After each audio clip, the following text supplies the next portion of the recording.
भारतीय संस्कृति के लिए बहुत ही सुखद और बहुत ही बढ़िया खबर है। आपको बताएं कि इस्लाम जहां से शुरुआत हुआ था वो सऊदी अरब से, वहां उन्होंने विजन 2030 लॉन्च किया है और उसके तहत उन्होंने तय किया है कि वहां सामाजिक अध्ययन के रूप में बच्चों को पाठ्यक्रम में भारतीय संस्कृति की पहचान रामायण, गीता और महाभारत और संस्कृत का ज्ञान दिया जाएगा। आपको बताएं, जो वहां के क्राउन प्रिंस हैं, क्राउन प्रिंस मोहम्मद बिन सलमान, वो बहुत ही भारत की संस्कृति से बहुत ज्यादा आकर्षित हैं और बहुत ज्यादा उसको वो मानते हैं। और जिसका कारण है कि मोदी सरकार 2014 में जब वो आई तो मोदी जी को भी क्राउन प्रिंस ने वहां का सर्वोच्च सम्मान दिया और वहां की जो भारतीय जो संस्कृति है उसके विकास के लिए, उसमें अपने देश में लागू करने के लिए बाकायदा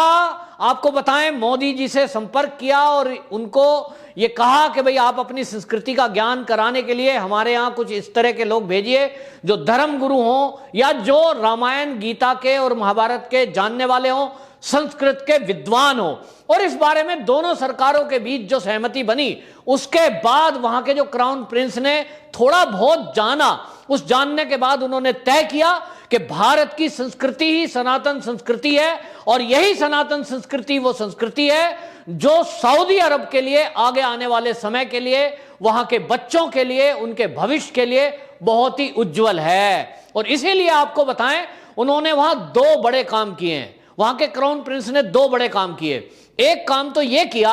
कि उन्होंने बाकायदा इसके लिए यह तय कर दिया कि 2030 तक वहां हर स्तर पर, हर लेवल पर, प्राइमरी लेवल, फिर उसके ऊपर, फिर उसके ऊपर, फिर पोस्ट ग्रेजुएट तक, हर लेवल पर रामायण, गीता और महाभारत का ज्ञान कराया जाएगा। दूसरा, वहां भाषा के रूप में संस्कृत को अपनाया जाएगा। अंग्रेजी भी रहेगी, लेकिन उन्होंने कहा है कि अंग्रेजी क्योंकि हमारे एक दूसरे से संवाद करने की भाषा है, लिंक करने की भाषा है, इंटरनेशनल लोगों से इंटरेक्ट करने की भाषा है, इसलिए अंग्रेजियत का ज्ञान भी रहेगा। लेकिन जैसा कि पहले भी सिद्ध हुआ है कि कंप्यूटर के लिए यदि कोई सर्वमान्य भाषा है तो वो संस्कृत है। और संस्कृत को बढ़ावा देने के लिए उन्होंने बाकायदा भारतीय सरकार से ये आग्रह किया है कि आप इस तरह के विद्वान सऊदी अरब भेजिए ताकि वो वहां का पठन पाठन करवा सकें। तो आपको बताएं, ये ऐसी जगह से इसकी शुरुआत हो रही है जहां से इस्लाम धर्म की शुरुआत हुई थी। दूसरा, आपको बताएं, एक बहुत क्रांतिकारी कदम क्राउन प्रिंस ने उठाया है और उन्होंने इस बात की भी घोषणा की है कि जो हमारे यहां कुरान इस समय चल रही है और जो हदीस है उसके अंदर कुछ आयतें ऐसी हैं जिसके ऊपर ऑब्जेक्शन है। तो वहां के क्राउन प्रिंस और वहां की जो सरकार है उसने बाकायदा धर्म गुरुओं की एक कमेटी बनाई है और उस कमेटी को बनाकर यह कहा है कि जो कुरान है और हदीस है इसके अंदर जो विवादित जो आयतें हैं उनको रिव्यू किया जाए, यानी उनको हटाया जाए और ऐसा पता लगाया जाए कि कौन ऐसी आयतें इसमें हैं या हदीस में कौन सी ऐसी बात है जो मोहम्मद साहब ने, जो सबसे पहले मूल जो ग्रंथ रचा था, जो कुरान मूल रखी थी, उसके अंदर कौन सी बात थी। क्योंकि इस्लाम जो धर्म है वो बहुत ही प्रेम का, प्यार का और दूसरों को कल्याण करने का ऐसा मानते हैं कि वो उसमें बातें लिखी गई थी। और क्योंकि धर्म कोई भी हो, जो भी अल्लाह को मानता है, भगवान को मानता है, उस परमपिता परमात्मा को मानता है और ये मानता है कि हम सब उसी की संतान हैं, तो एक दूसरे का कत्ल की बात कैसे कर सकता है। तो जरूर कोई ना कोई ऐसी चीजें हुई होंगी बाद के आने के समय में, कुछ लोगों ने अपने स्वार्थ के कारण उसमें कुछ चेंजेस किए हैं और जिसका इस्तेमाल आज आतंकवादी संगठन कर रहे हैं। तो वहां के क्राउन प्रिंस ने यह कहा है उस कमेटी को कि आप इसको रिव्यू करिए। ये दोनों जो घटना है, दोनों जो क्राउन प्रिंस की ऐतिहासिक बातें हैं, इसका असर पूरी दुनिया पे पड़ने वाला है। और आप देखिए कि एक तरफ जहां भारतीय संस्कृति, सनातन संस्कृति के लिए सऊदी अरब के प्रिंस पहल कर रहे हैं और अपने बच्चों को पढ़ाने के लिए निर्णय कर रहे हैं, यहां भारत में बैठे हुए लिबरल,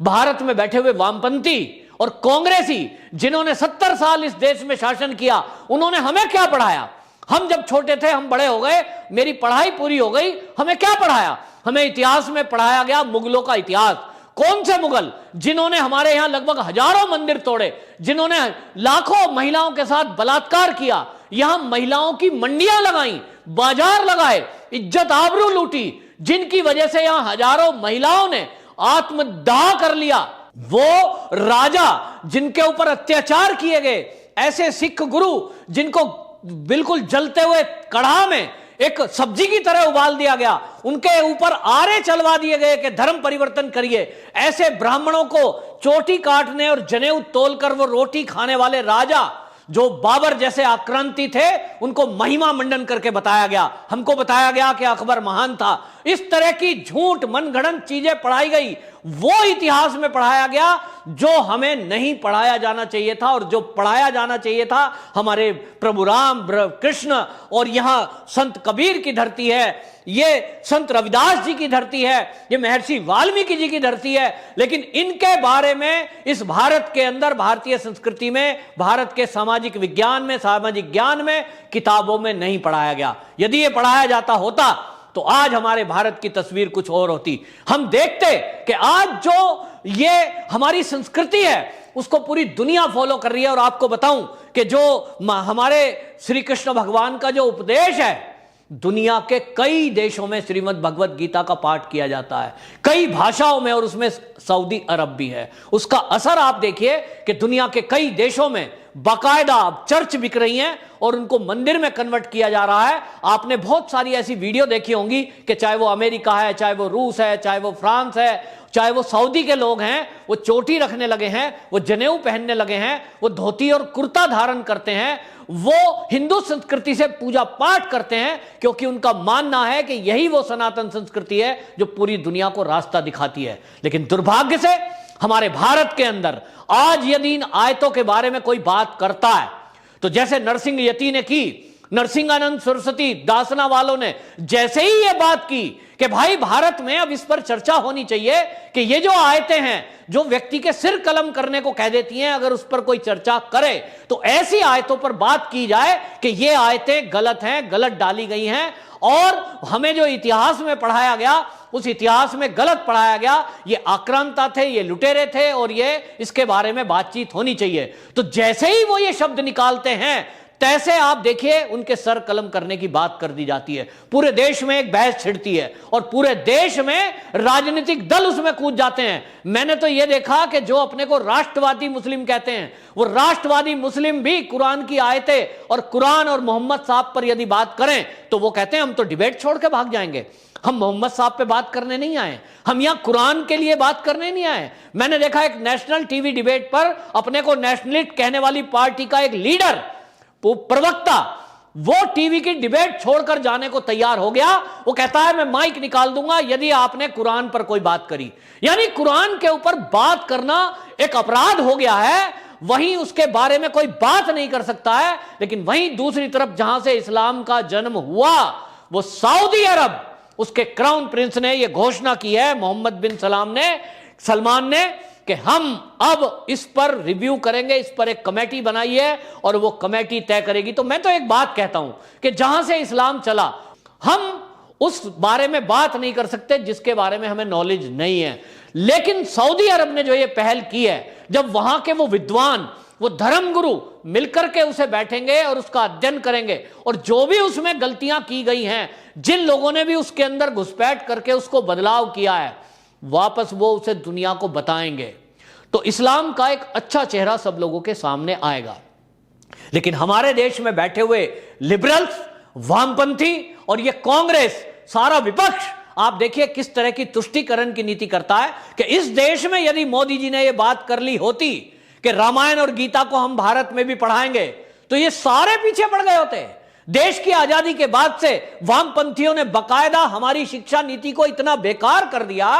कि हमारे घरों में जो बच्चे हैं वो नहीं जानते कि अपनी हमारी संस्कृति क्या है। हमारे मंदिरों के बारे में नहीं बताया गया, हमारे महापुरुषों के बारे में नहीं बताया गया, हमारे देवी देवताओं के बारे में नहीं बताया गया, और तो और हमारे उस इतिहास के बारे में नहीं बताया गया जो कहता है कि भारतवर्ष,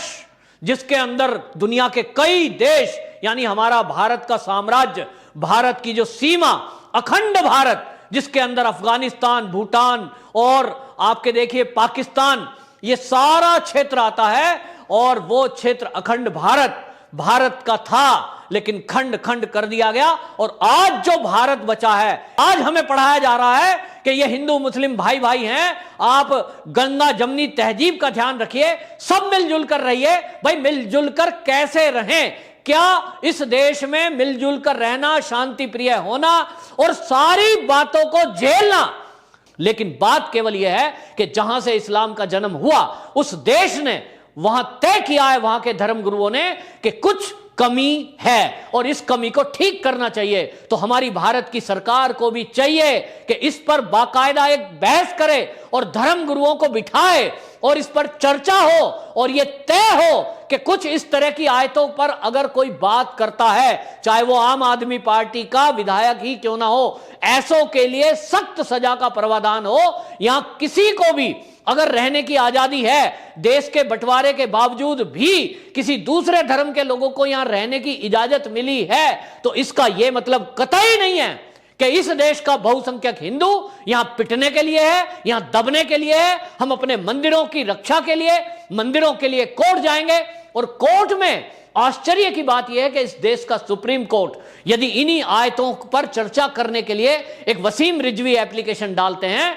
तो उनको रिजेक्ट नहीं करता, लेकिन 50,000 रुपए का जुर्माना भी लगाता है। लेकिन कोई दूसरी बात हो, वामपंथियों की बात हो, विपक्षी की बात हो, कांग्रेस की बात हो, कोई दूसरे धर्मों की बात हो, नेगेटिव बात हो, उस पर तुरंत ऑर्डर कर दिया जाता है। तो ये दोगलापन क्यों? ये किसके कारण से? क्या हमारे देश की न्याय प्रणाली या न्याय व्यवस्था या कानून किसमें खामी है? यह हमारी सरकार को विचार करना चाहिए और देश के कानूनविद इसके लिए आगे आना चाहिए, देश के शिक्षाविदों को इसके लिए आगे आना चाहिए। और अब जब सऊदी अरब की में हमारे भारतीय संस्कृति, सनातन संस्कृति को अपनाने के लिए उन्होंने पहल की है, तो इसके पहले हमें शर्म आनी चाहिए कि हमारी सरकारें क्या कर रही हैं, हम क्या कर रहे हैं, हम क्या अपने बच्चों को पढ़ा रहे हैं, हम उन्हें मशीन बना रहे हैं नोट्स बनाने की। तो विदेशों में अगर चिंता कर रहे हैं कि हमारे आने वाली पीढ़ियां भारतीय संस्कृति से कुछ सीखें, तो हम अपने आप से कब सीखेंगे? वंदे मातरम।